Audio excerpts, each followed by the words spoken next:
In order for projects to be successful, they must take a systems-based approach starting right from the beginning of projects. Let's talk about what that means and how to do that.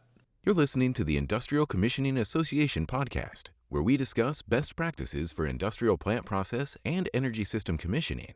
Get ready to say no to outdated industry norms and say yes to improved project performance. Here's your host, Paul Turner.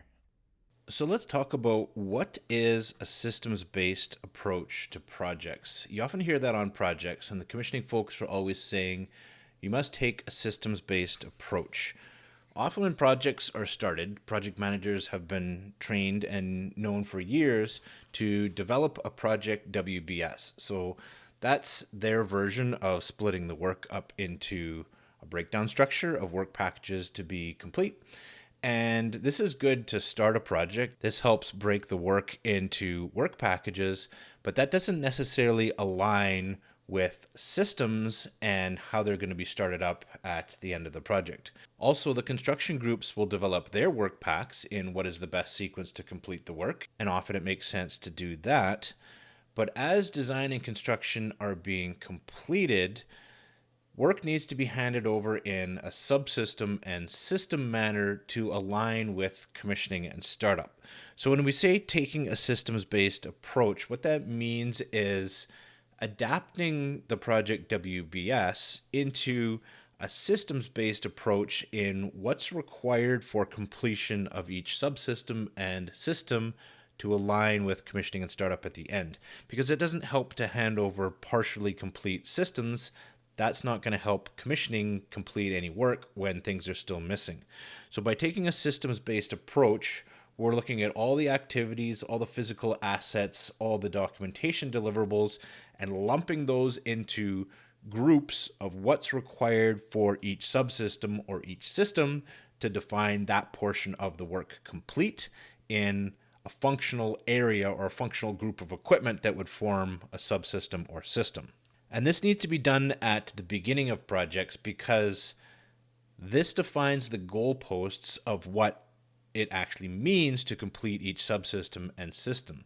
You see, on projects, everybody's definition of done seems to mean something different, right?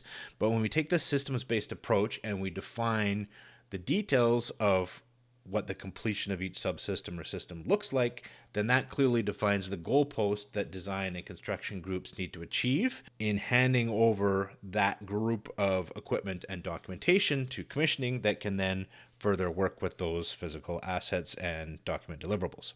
So why is a systems-based approach required? When a project is broken up into subsystems or systems, that basically chunks the project into functional areas that can somewhat function on their own and have a level of testing completed before they're built up into the larger plant process.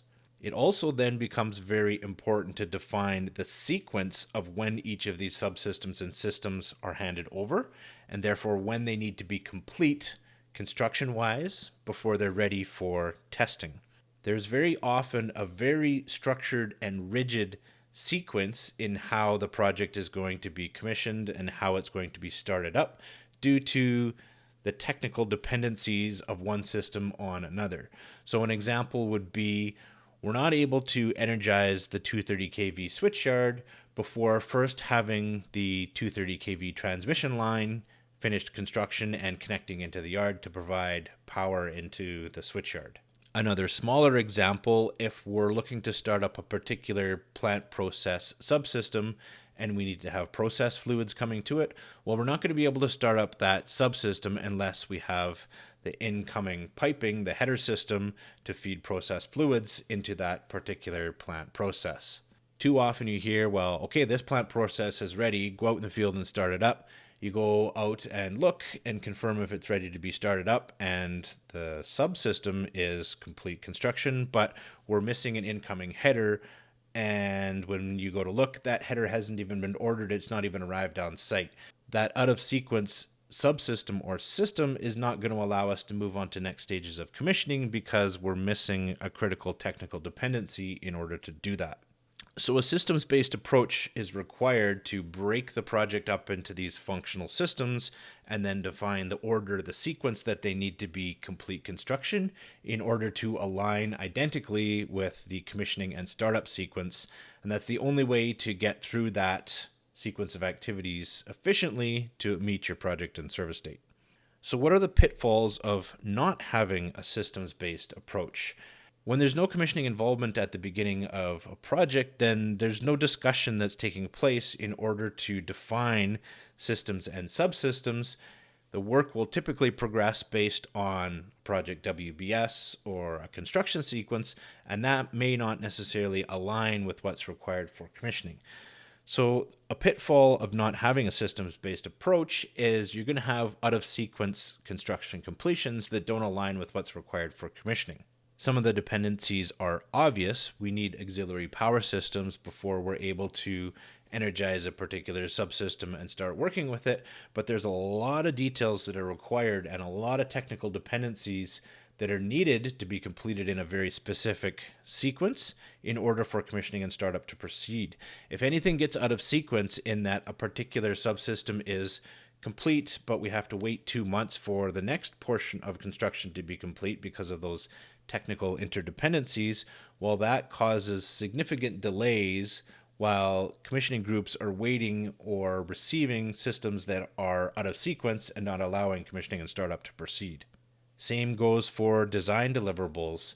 When construction subsystems and systems are complete, there's a set of data deliverables that might be required from engineering groups for protection and control settings or arc flash studies, whatever might be required. All of the design deliverables need to be sequenced to align with construction deliverables to align with what's required for efficient commissioning and startup. So how do project teams implement a systems-based approach on project? Well, the best approach is with early commissioning involvement. And that doesn't mean involving the testing folks early in the project. There's nothing to test really at the beginning. What that means with early commissioning involvement is to involve that key critical leadership role, which is your commissioning project manager. Your commissioning project manager will work with design managers and construction managers to align all these 3 phases of the project to ensure that the right activities are taking place in the right order, in the right sequence, so that all 3 phases of the project are aligned for completion at the end. So the best approach for project teams to implement a systems-based approach is to engage your commissioning project manager right at the beginning of your project, and that individual will help you prepare the project with a systems-based approach and align all 3 phases of the work. So if you need any help understanding what a systems-based approach to projects is, by all means, you can become a member of the Industrial Commissioning Association. Membership is free, and there's lots of helpful resources in there to help you with developing a systems-based approach early in your project so that the end of your project can come together much more successfully. Thanks for listening, and I'll see you in the next episode. Thanks for listening.